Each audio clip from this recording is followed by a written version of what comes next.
कुछ नया कॉमर्स होता है सर, अभी नए अर्निंग स्टार्ट किया है, एसआईपी स्टार्ट करना चाहते हैं। वो फंड्स को डिफरेंशिएट कैसे करेंगे, किसमें वो इन्वेस्ट करना चाहिए, उनको नहीं करना चाहिए, वो खुद से डिफरेंशिएट करे, फिर किसी एडवाइस लेना चाहिए उनको प्रोफेशनल देखिए, का। एडवाइस तो लेना चाहिए, ठीक है, अगर वो लंबे समय के लिए प्लान करे, क्योंकि देखिए पैसे की बात है, फाइनेंशियल बहुत मेहनत से आदमी पैसा कमाता है। पैसा कमाना थोड़ा मुश्किल है, पैसा बचाना थोड़ा ज्यादा मुश्किल है, और पैसे से पैसा बनाना सबसे ज्यादा मुश्किल है, ठीक है। तो ये पैसे से पैसे बनाने वाले लोग दुनिया में सिर्फ 2% है, और बाकी जो है 98% हमारा लेमन पॉपुलेशन जो खूब मेहनत कर रहा है, खूब पैसा बचा रहा है। अब जो नया आदमी है, नया कैरियर स्टार्ट किया है, नया अपने जीवन में अपने कमाना शुरू किया है, वो फंड कैसे समझे। देखिए, पहली चीज है कि जो नया आदमी होता है ना, वो रिस्क ले सकता है, रिस्क ले सकते ठीक है। हमारे पिताजी रिस्क नहीं ले सकते क्योंकि उनके पास अर्निंग कैपेबिलिटी अब नहीं है। उनको जो पैसा है उसी को सेव करके और उससे ही अपने जीवन को यापन कर रहा है। लेकिन अगर मेरे और आपके उम्र की बात करें व्यक्ति का, हम लोग रिस्क ले सकते हैं कि बिल्कुल चलो भाई, अगर 2 साल हमको रिटर्न ना भी मिले तो कोई फर्क नहीं पड़ता, कोई फर्क नहीं हम पड़ेगा। 4 साल और होल्ड करेंगे, वेट बिल्कुल करेंगे, सर। ठीक है। लेकिन आजकल का यूथ वेट करना भी नहीं चाहता है, वो तुरंत ही देखता है 1 लाख रुपया जमा हुआ, चलो 1 लाख रुपया जमा हो गया, चलो आईफोन लेना है, चलो 1.5 लाख 2 लाख रुपया जमा किया, चलो डाउन पेमेंट लेकर के दे करके कार ले लो। हमेशा डेप्रिसिएटिंग एसेट और एप्रिसिएटिंग एसेट, ये दोनों में डिफरेंस करना जरूरी है। आपका म्यूचुअल फंड क्या है, वो एक एसेट है। आपका स्टॉक्स क्या है, वो एक एसेट है। एप्रिसिएटिंग एसेट, वहां पैसा आपका बढ़ेगा। Depreciating asset, car, bike, mobile depreciate करेगा। आप गाड़ी लेकर के शोरूम से आइए, आज वो घट जाएगा वैल्यू उसका। तो एक जो नया आदमी है, उसको पहले इस चीज को माइंडसेट करना पड़ेगा कि पहले हम इन्वेस्ट जो करें वो कहाँ कर रहे हैं, वो एप्रिसिएट करना चाहिए। सेकंड चीज उसे ध्यान रखना कि अगर फंड में चैलेंजेस है तो सबसे पहला मेरा राय रहेगा कि अपने एडवाइजर से बात कीजिए। अगर आपको एडवाइजर नहीं मिल रहे तो आजकल ऑनलाइन बहुत सारे प्लेटफॉर्म है, या बैंक से जा सकते हैं, ठीक है, बैंक्स में भी उन्हें ठीक ठाक एडवाइस मिल जाएगा। खुद रिसर्च करें तो वन ऑफ द बेस्ट, ठीक है। फिर भी अगर वो गोल बेस्ड प्लानिंग करना चाहते हैं तो एक फाइनेंशियल एडवाइजर जरूरी है। अब फंड के लिए अगर मैं बात करूं तो जब आदमी का उम्र कम है तो हाई रिस्क फंड या मॉडरेट रिस्क फंड से स्टार्ट करना चाहिए। उसमें भी डाइवर्सिफिकेशन होना चाहिए। देखिए, एक जो नया आदमी है उसको हो सकता है पैसे का कभी कभी बीच बीच में इमरजेंसी फंड का भी जरूरत पड़े, क्योंकि एजुकेशन है, क्योंकि हर समय अप स्किल करना भी जरूरी है। एक नया आदमी जॉब में गया, उसको प्रमोशन के लिए अप स्किल जरूरी है, कोर्सेज करना पड़ सकता है, तो उसके लिए उन्हें थोड़ा सा डिवाइड करना चाहिए फंड को। 30-20-20 एक रूल होता है। ये 30% फंड जो होता है ना, वो आपका खर्च में जाता है। 20% आपको सेव करना चाहिए।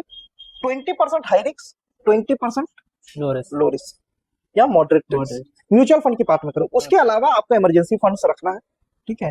10% से 20% कम से कम आपका हर महीना सेविंग इमरजेंसी फंड के लिए होना चाहिए, क्योंकि आज का जो हमारा समय है, आज का जो हमारा जमाना है, वो बहुत तेज चल रहा है।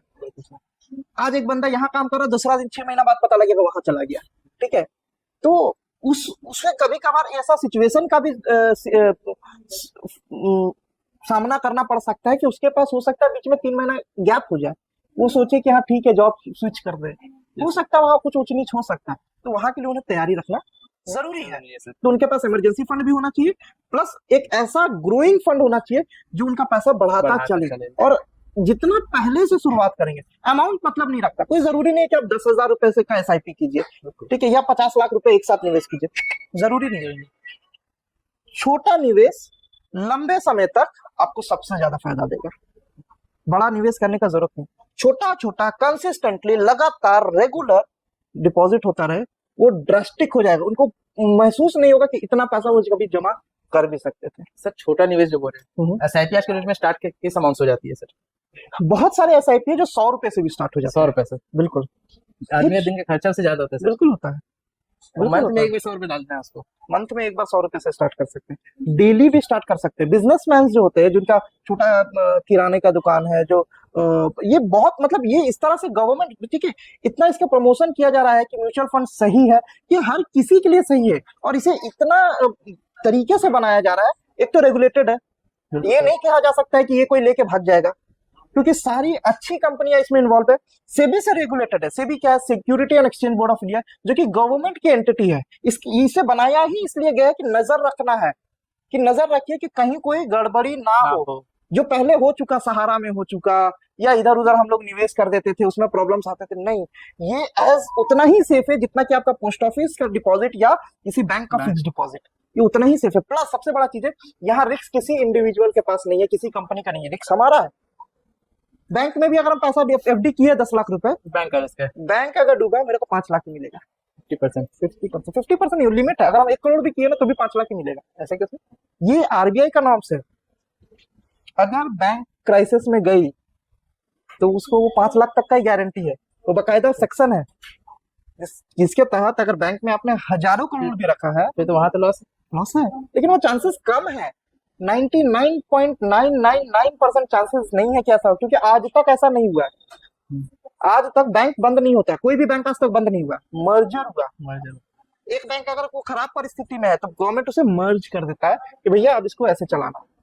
उसी प्रकार म्यूचुअल फंड भी को भी इसी तरह रेगुलेट किया जा रहा है, और धीरे धीरे गवर्नमेंट भी चाहती है, हर एक इंस्टीट्यूशन चाहता है कि लोगों का फंड्स म्यूचुअल एफडी आरडी से उठकर म्यूचुअल फंड्स में आए, क्योंकि ये फ्यूचरिस्टिक इन्वेस्टमेंट है, भविष्य का निवेश यही है।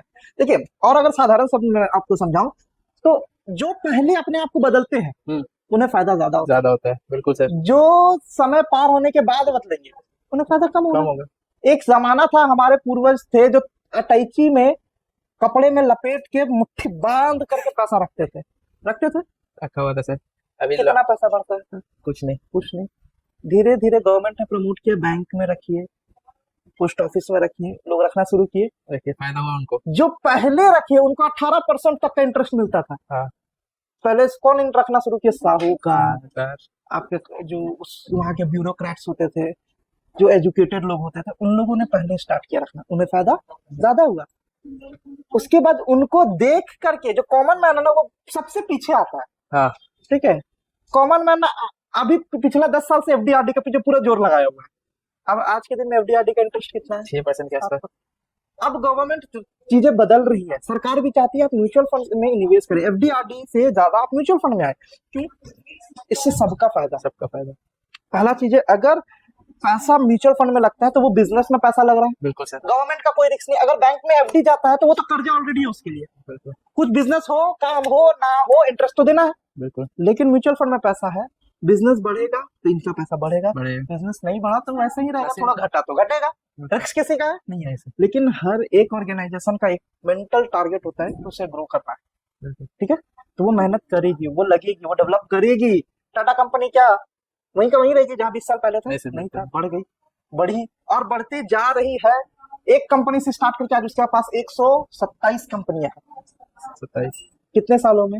160 सालों में, लगभग एग्जैक्ट मुझे नहीं पता है, ठीक है, लेकिन लगभग 150-160 सालों में उसने एक कंपनी शुरू की, टाटा स्टील, और आज उसके पास 127 कंपनियां हैं। तो वो ग्रो कर रही है, बिल्ड कर रही है अपनी चीजों को। कोई फंड है सर जो डाउन जा रही है तो वो क्या मर्जर करती है दूसरे फंड के साथ? हाँ, डाउन जा रही है इसलिए नहीं मर्जर करती है, वो ऑर्गेनाइजेशन उसे रन नहीं कर पा रही है। जैसे एग्जांपल, यह लॉस में जा रही है, म्यूचुअल फंड उसका लॉस में नहीं जाएगा, ऑर्गेनाइजेशन लॉस में जा रही है। उसका एक एग्जांपल देता हूँ, आईडीएफसी म्यूचुअल फंड, ठीक है, वो उसे सही तरीके से रन नहीं कर पा रहा था, उसे मैनेज नहीं कर पा रहा था, लीडरशिप सही नहीं था। तो क्या वो आईडीएफसी म्यूचुअल फंड आज बंधन म्यूचुअल फंड के नाम से जाना जाता है। क्या आईडीएफसी म्यूचुअल फंड बंद हुआ तो उनके कस्टमर्स का पैसा डूब गया? नहीं, 1 रुपया नहीं डूबा, सारा बंधन म्यूचुअल फंड में है, वो पैसा विड्रॉ कर सकते हैं, कोई दिक्कत नहीं, 2 दिन में पैसा मिल रहा है। सेकंड, और तो मर्जर पे अगर मैं एक और एग्जांपल दूं, रिलायंस म्यूचुअल फंड आपने सुना चल रहा था, लेकिन जो उसके भाई तो बहुत बढ़िया से रन नहीं कर पाए, के चैलेंजेस वो फेस कर रहे थे, ऑर्गेनाइजेशनल स्ट्रक्चर सही नहीं चल रहा था, लीडरशिप सही नहीं था, मैनेजमेंट स्ट्रांगली उसको, क्योंकि फाइनेंशियल बिजनेस जो होता है ना बहुत डिसिप्लिन से चलता है, तो चीजें फॉलो नहीं हो पा रही थी। तो क्या हुआ, लोगों का उनका पैसा होना खत्म हुआ। रिलायंस म्यूचुअल फंड कहा जाए प्रॉफिटेबल म्यूचुअल फंड ऑर्गेनाइजेशन में से एक है, जो कि सबसे नीचे रहा करता था, और वो टॉप के फंड मैनेजर्स में, टॉप में एसेट मैनेजमेंट कंपनीज में आ रहा है, जिसका नाम है Nippon India mutual fund. Reliance ने क्या किया, उसे निपॉन एक जापानीज कंपनी, जिसे कि आपकी रिलायंस ने अपना स्टेक दे दिया। अब निपॉन को जापान के कल्चर के थ्रू इसे रन किया जा रहा है। और उस बेसिकली इसका मतलब ये नहीं कि मैं इंडी कल्चर को खराब करूँ, मेरा कहना ये है कि जो बिजनेस को डेवलप कर सके उनके हाथ में बिजनेस देना चाहिए। अब और मान लेते हैं यूनिट है, एक बिजनेस है, उसका ओनर अगर उसे नहीं रन कर पा रहा, हो सकता है सबकी अपनी अपनी एक्सपर्टाइज होती है, तो उसे ऐसे व्यक्ति की तलाश करनी चाहिए जो उसे रन कर सके। तो उसी तरह रिलायंस ने मौका देखा है, निकॉन के साथ उन्होंने टाई अप किया, अब आप निकॉन से रन करिए। और कहा जाए कि कुछ गिने चुने सबसे बड़ी एएमसी में से एक आज निकॉन है। तो कभी भी ये नहीं सोच सकते कि म्यूचुअल फंड में पैसा डूबेगा या पैसा सहारा की तरह हम इसे सहारा की तरह से इसको नहीं जोड़ सकते, क्योंकि दोनों ही बहुत डिफरेंट प्रोडक्ट है। अगर आप एफडी और इंश्योरेंस को एक समझे तो बिल्कुल गलत है। इंश्योरेंस और म्यूचुअल फंड को एक करने का प्रयास करेंगे तो अलग है। शेयर मार्केट को और चिट फंड को या इस तरह के कुछ प्रोडक्ट्स को अगर एक करने का प्रयास करें तो गलत है। आपको हर एक सिस्टम का, हर एक फाइनेंशियल इंस्ट्रूमेंट का अलग अलग पर्पस होता है, और हर एक व्यक्ति के जीवन में फाइनेंशियल जो बकेट होता है उसमें ऐसा नहीं है कि इसको मैं आसान तरीके से समझाऊं कि अगर आप खाना खाते हैं तो क्या आप चावल खाते हैं, क्या कहते हैं, सादी सब्जी होगा, सैलेड होगा।